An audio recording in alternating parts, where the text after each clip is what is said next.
So when we're doing retreat, we're learning to become good friends with ourselves. Okay, so it's very important in our practice and in our lives in general to be friends with ourselves. Many of us don't like ourselves very much, you know, because we can see that through all this kind of negative talk that goes on in our mind. Oh, I'm no good at this, I have this problem, I'm ugly, I'm fat, I'm too thin, I'm stupid, you know, we have all sorts of identities that we believe in and, you know, repeat to ourselves again and again. And a lot of these these identities make it very hard for us to be friends with ourselves. But since we live with ourselves 24/7, it would be really nice to be friendly with ourselves, don't you think? Yeah, wouldn't it be nice to kind of, you know, look at this person and say, oh, this person's kind of nice, you know. Okay, you know, when we're Buddhas, then we can really say that, you know, completely. But even in the meantime, even if we're not Buddhas, you know, we can focus on the things that we're doing well, you know, and we recognize our problems, we recognize our faults, but let's not recite them, you know, every day, all day, like some kind of catechism that we learned, you know. Let's just, you know, we all know we have problems, okay, but let's look at what we do well, and let's look at the progress that we have made. Okay, I think that's very, very important.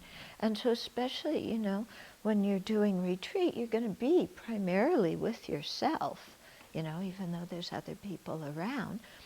And so we see all different kinds of things about ourselves. And, you know, we're so used to seeing the negative things about ourselves that sometimes we get really stuck in them. So, well, like I said, it's important, you know, negative things we'll see and different stuff will come up and we look at it and we acknowledge it and we work with it. But it's also very important to emphasize to ourselves what our good qualities are, you know, and what we have accomplished so far in our Dharma practice. Now, this is very, very important because if we can't see good qualities in ourselves, how are we going to see them in others? If we can't acknowledge that we have the potential to become a fully awakened being, how can we acknowledge that others have that potential? If we can't be kind and compassionate towards our own mistakes and faults, how are we going to be kind and compassionate towards others? Okay, so when you practice being kind to yourself and seeing your good qualities, don't think, you know, oh, I'm really being selfish doing this, you know, because you're trying to see the reality that's there, and we are not 100% bad, okay? And there's a difference between being self-indulgent and being kind to ourselves and seeing our good qualities.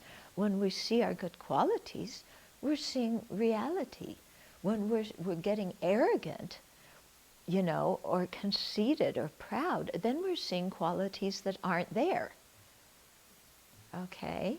So you see there's a difference. We can see the good qualities, but without overinflating them and going to the extreme of getting arrogant.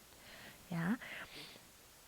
So in the same way, we can be kind to ourselves without being self-indulgent.